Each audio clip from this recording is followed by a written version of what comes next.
He's turned out to be a close friend. I met him at a gala that Tin I was invited to attend, and he was there, and he gave me his card, and he asked, to give him a call. He was interested, and I didn't know this guy from Adam. It turns out he's 25 years, and over 25 years in Hollywood as a writer, director, producer.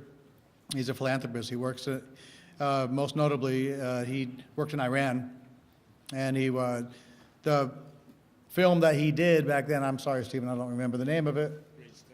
Bridge 13, all of the proceeds from that went towards, filming in Iran wasn't near as easy as it is filming here, I'm sure, on location. With all the proceeds from that, it went directly towards homes for street kids, the Iranian street kids. And we do have it really bad. We have it really tough right here in Las Vegas, the homelessness. We have it bad, but I mean, in Iran, being a street kid it's a whole different chapter, it's a whole different book. And his homes are still in operation today. He has nothing to do with them. What he did, he's a philanthropist. He got them all started, got them up and running, and he's started filming can I talk about D Coffee Shop? D Coffee Shop closes at 9 p.m. It's a TV show. He starts filming it here in Las Vegas. It's going to be based upon Las Vegas recovery. And all the proceeds from that, he wants to do what he did over in Iran for the street kids over there. He wants to do it to for people getting into recovery over here. So I mean, he's a fantastic guy. He's got a lovemindandspirit.com. He's worked on this quantum psychology it's called The Secret Journey with My Fathers. And he's a recovery advocate. So welcome, Stephen Rush.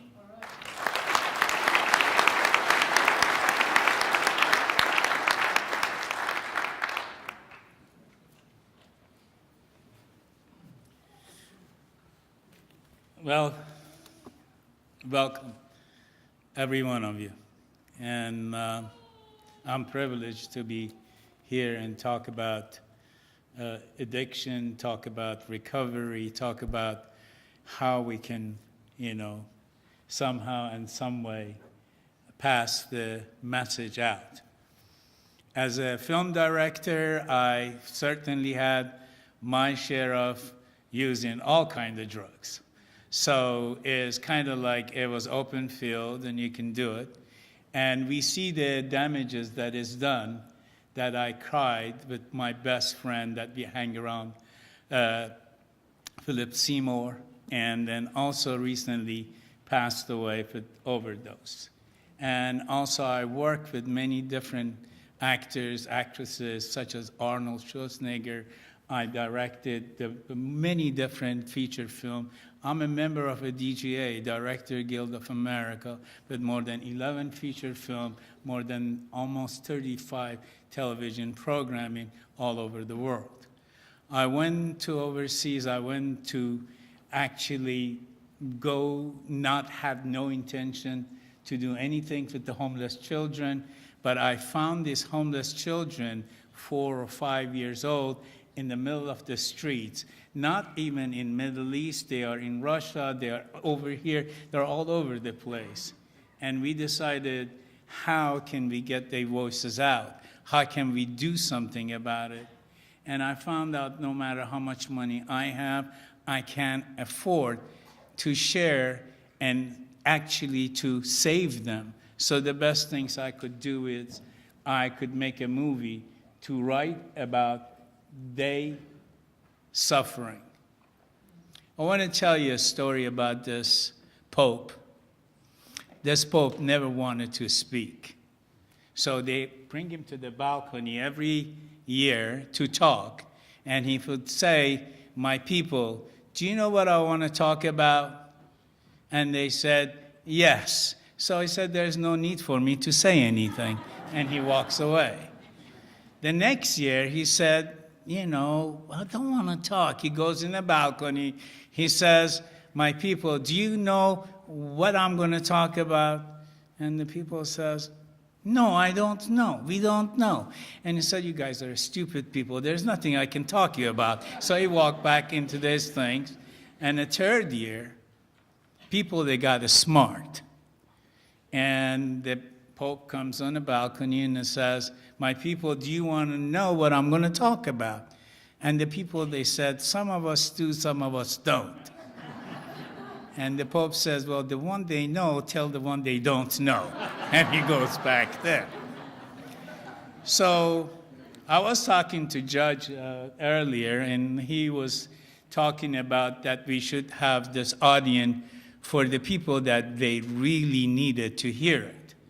And I'm hoping today that what you're hearing, that what you understand about this addiction, that you can talk about it with other people. Who you are make a difference. I start my education from Germany and finished my high school there, went to Imperial College of England. I studied psychoanalyst. I did many different things to find out a transformation in a human being.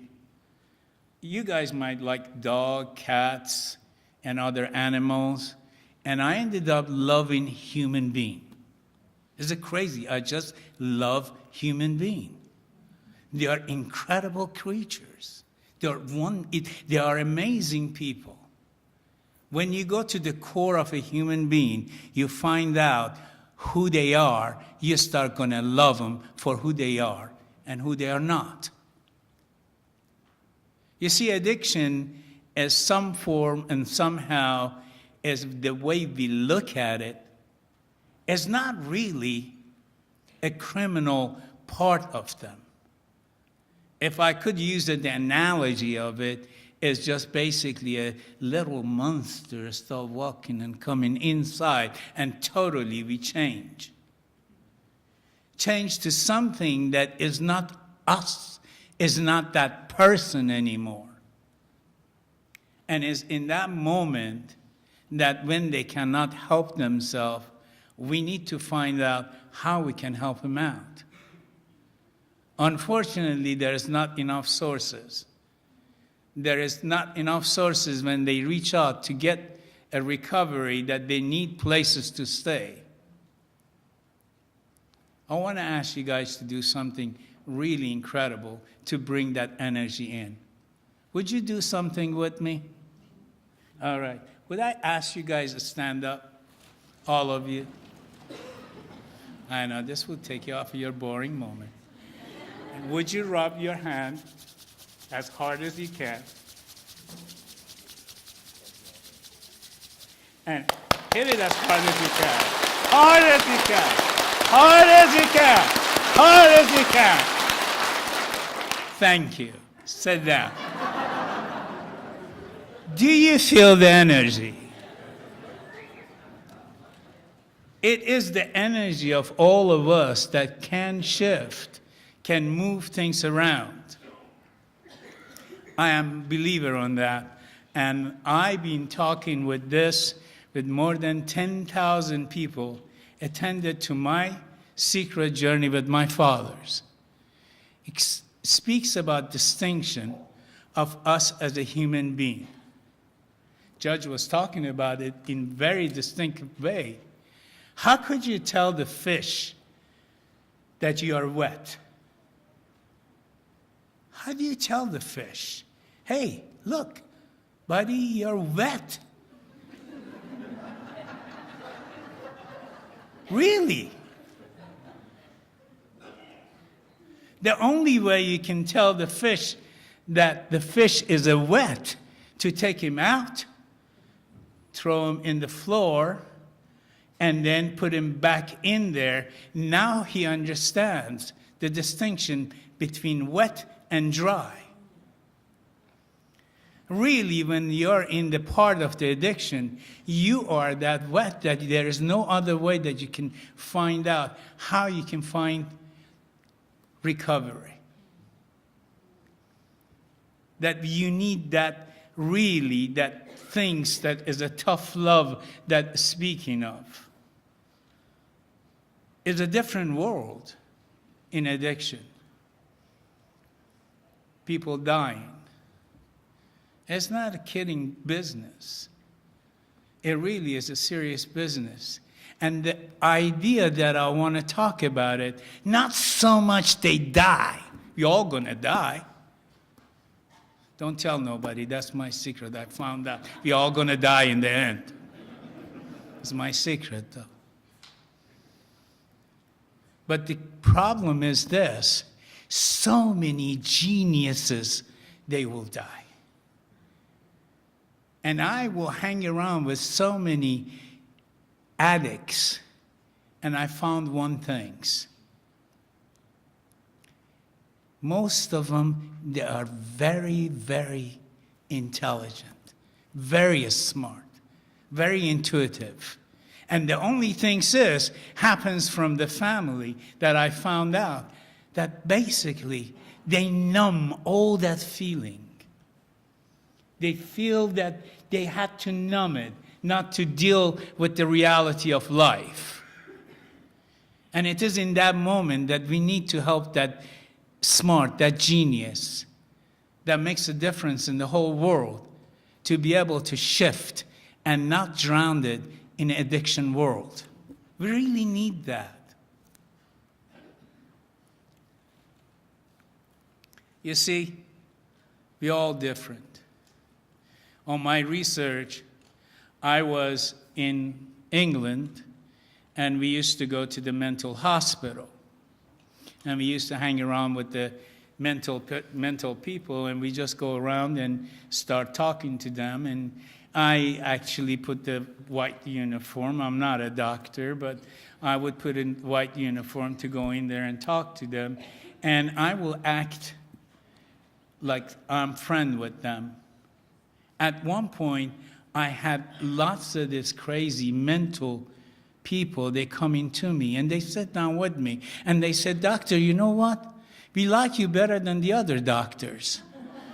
And I would say, "Why?" He said, "Because you're like one of us." You see, it becomes that they get it. I see you guys laughing and you agree with them too. So that's kind of unsaid. But the key is, when we start connecting with the addict, when we connecting with the feeling, what they are going through, when we are able to do that in a right way. You see, I was talking to my friend that he has a kid, and you know that he's providing everything for the boy. And money, place, and everything else. And he is a drug addict. I would be a drug addict too if I get the money and everything goes on very well with me. Why would I want to leave the house? I got the supply coming in. And I don't care if I die. And it's tough for a parent to detach. This is where that detach coming from. I'm hoping this conversation that I have in here, I have nothing to sell, I have nothing to talk about that has a reward behind it. But what I know is I find extraordinary people around me like Joe. That is actually an incident that happened in his life, and he lost his son, created an environment that brings that awareness that I can focus on to know what the issue is in my community, in my society, and in my country. It is in this moment the judge and other people, they are finding what is the solution, what can we do. One thing that I want to tell you, if you look at yourself, and if you look at the children that they're around you, they didn't born to become addict, and they didn't born, and you and I, we know we didn't come to this planet to become criminal. So, what's missing? Awareness. Awareness, awareness, awareness. As much as we can educate, who you are make a difference. Who you really are make a difference. And who we are in combined of everything, we make a difference. So I'm going to invite you to kind of have a different listening this evening. I'd like you to give me a second and two of your generous ear to hear the suffering that is going on, and he needs help. Right now in Las Vegas, in the recovery places that people, they're going to go and they need a bed. They don't have a bed if the addict goes and knocks at the door and says, look, I want to quit. I want to clean up. There's not enough funds. There's not enough support that we can help the people that they really got involved in this addiction. So if you have any ways, any form, whether it's a Twitter, whether talking to your senator, whether to writing, whether however means you can find, you need to get the message out that we need help. That's all I got to say. Thank you for letting me share.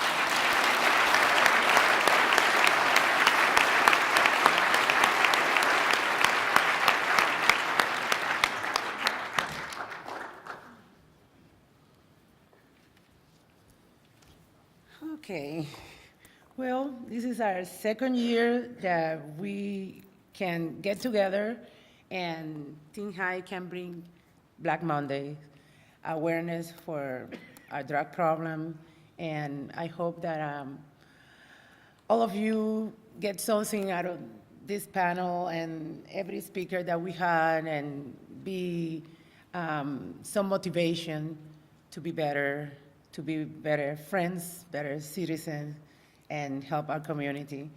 I want to thank all of them for coming here tonight and talk to us.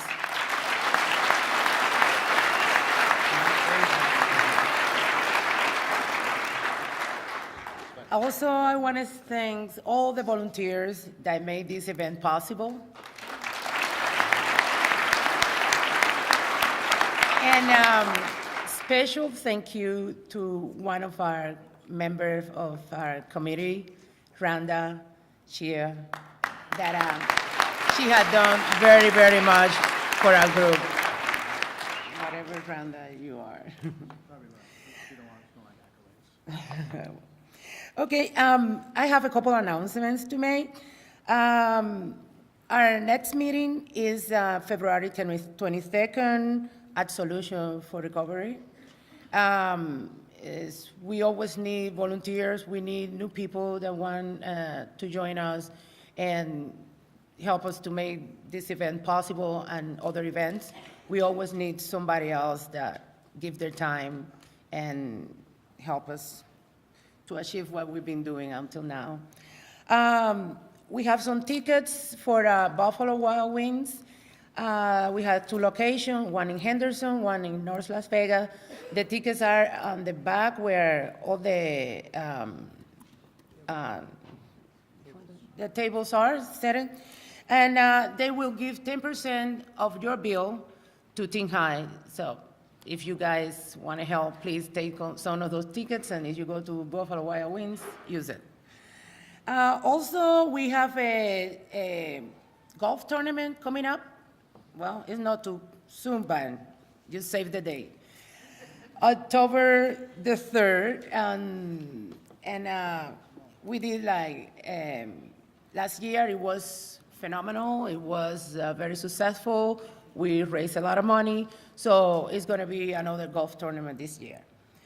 And also I want to thank the Major Phase Initiative for giving us the opportunity to sit in your meetings and help to make a difference in our community too. Okay, so now we're going to have our memorial video. And after that, if you guys have any questions for the members of the panel, you can do that. Thank you.